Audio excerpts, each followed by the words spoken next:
आपको following transactions के लिए जर्नल एंट्रीज बनानी है in the books of Ramesh limited. तो ये जो सबसे पहली ट्रांजैक्शन है वो कुछ इस तरह से है।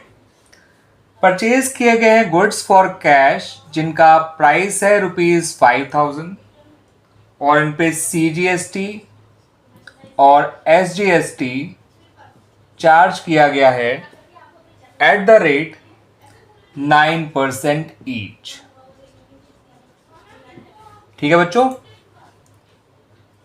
ये गुड्स कैश में खरीदे गए हैं। ठीक है बच्चों, अगर यहां पे हमें पर्सन का नाम दे भी रखा होता तो हम उसे इग्नोर करते because it is a cash purchase. और जब हम गुड्स कैश में परचेज करते हैं बच्चों तो हमें परचेजेज अकाउंट को डेबिट करना पड़ता है।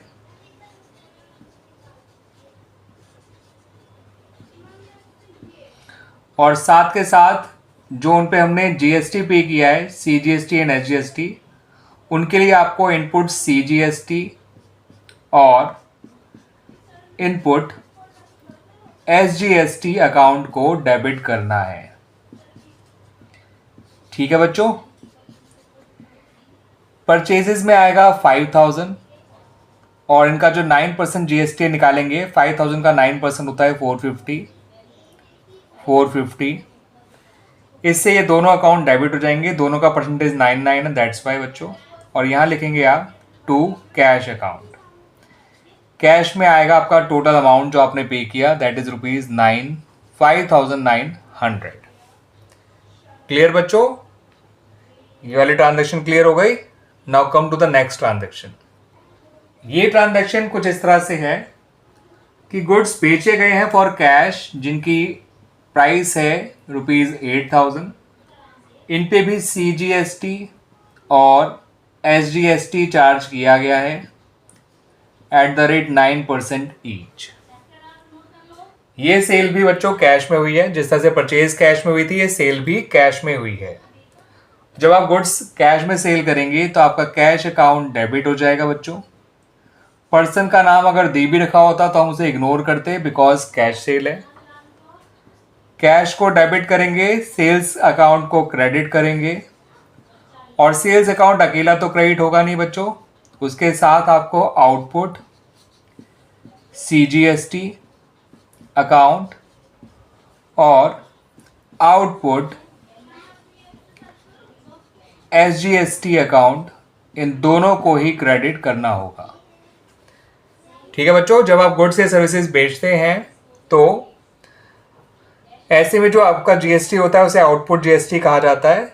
ठीक है, और सेल के साथ साथ ये भी क्रेडिट होते हैं। सेल इनकम है इसलिए क्रेडिट हो रहा है, आउटपुट GST आपके लिए एक लायबिलिटी है इसलिए वो क्रेडिट हो रहा है, लायबिलिटी बढ़ रही है, दैट्स वाई।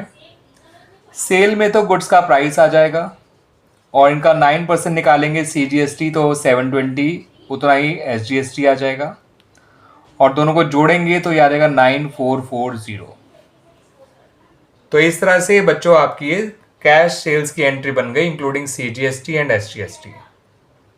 अब बात करते हैं बच्चों अबाउट आवर नेक्स्ट ट्रांजैक्शन। ये गुड्स खरीदे गए हैं 10,000 के। ये गुड्स खरीदे गए हैं करण से, बल्कि हम कहें करम से। ठीक है बच्चों, और इन पे भी CGST और SGST लगेगा एट द रेट 9% ईच। यहां पर आपको नहीं बताया गया कि पेमेंट आपने तुरंत किया है या नहीं किया है। ठीक है बच्चों, ये परचेज करी गई है, करम से करी गई है, लेकिन ये नहीं बताया गया कि पेमेंट कैश में करा है या नहीं करा है। तो ऐसे में हम इसे क्रेडिट परचेज मानेंगे बच्चों, ध्यान रखिएगा। तो परचेजेज अकाउंट तो आप डेबिट करेंगे बिकॉज इट्स चाहे कैश परचेज हो चाहे क्रेडिट परचेज, परचेज तो डेबिट होगा ही होगा। और गुड खरीदते समय जो GST देते हैं उसे आप इनपुट GST कहते हैं। तो इनपुट CGST अकाउंट और इनपुट SGST अकाउंट, ये दोनों आपको डेबिट करने हैं।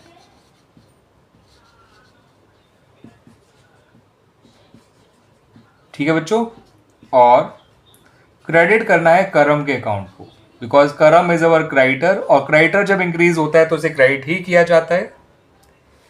परचेज में 10,000 लिखिए, 900 इनपुट CGST में, 900 इनपुट SGST में, और पूरा 11,800 लिखिए करम के अकाउंट में।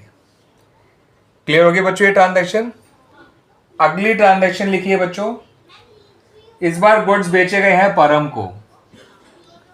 ठीक है, गुड्स बेचे गए हैं, किसको बेचे गए हैं? परम को। इनका प्राइस है 15,000।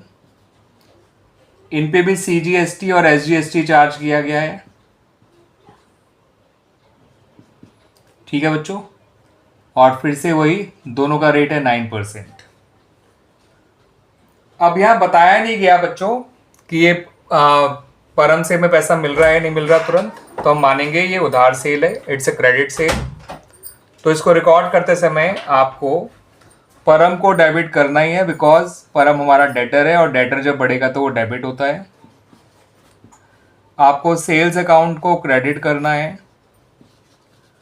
और साथ के साथ आपको आउटपुट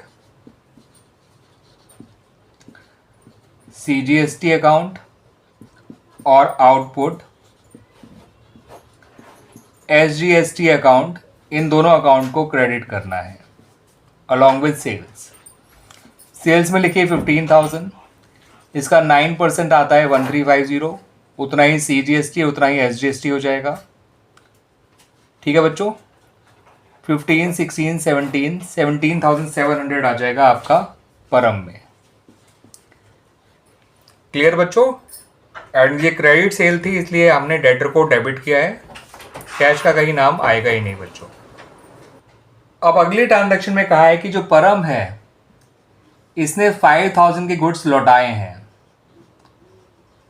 ठीक है बच्चों, क्योंकि ये डिफेक्टिव थे, ये उसने गुड्स हमें लौटाए हैं, तो ये हमारे लिए सेल्स रिटर्न होगा, ध्यान रखिएगा बच्चों।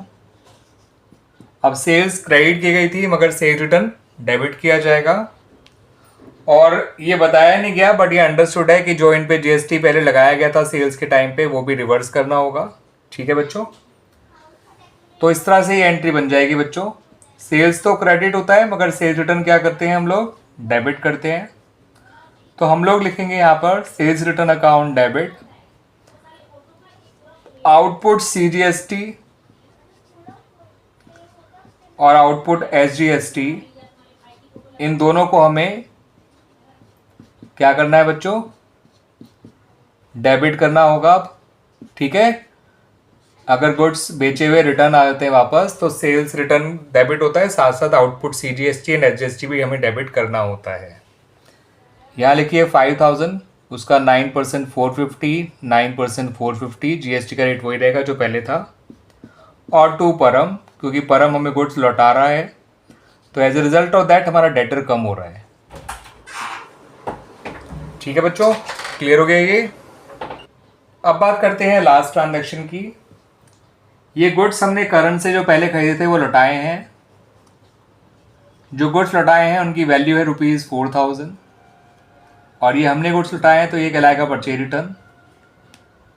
ठीक है बच्चों, अब जब हमने परचेज किया था तो हमने इनपुट CGST SGST को डेबिट किया था। अब जब हम गुड्स लौटाएंगे तो परचेज रिटर्न के साथ साथ वो दोनों भी क्रेडिट हो जाएंगे।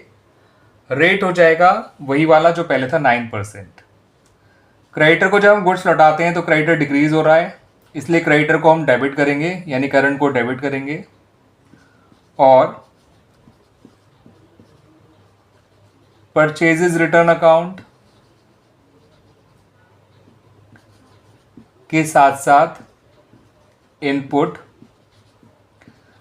CGST अकाउंट और इनपुट SGST अकाउंट, इनको भी हम क्रेडिट करेंगे। यहाँ इनका प्राइस लिखिए, 9% 360 होता है बच्चों, तो 4,720 से करंट को डेबिट करिए। ये बन गई आपकी बच्चों लास्ट ट्रांजैक्शन की एंट्री। क्लियर बच्चों? तो ये बहुत सारी सिंपल ट्रांजैक्शन थी जहाँ पे गुड्स को कैश में या क्रेडिट में परचेज और सेल किया गया था और साथ साथ उनसे रिलेटेड आपको परचेज रिटर्न और सेल्स रिटर्न की एंट्री इसमें बताई गई है। ठीक है बच्चों?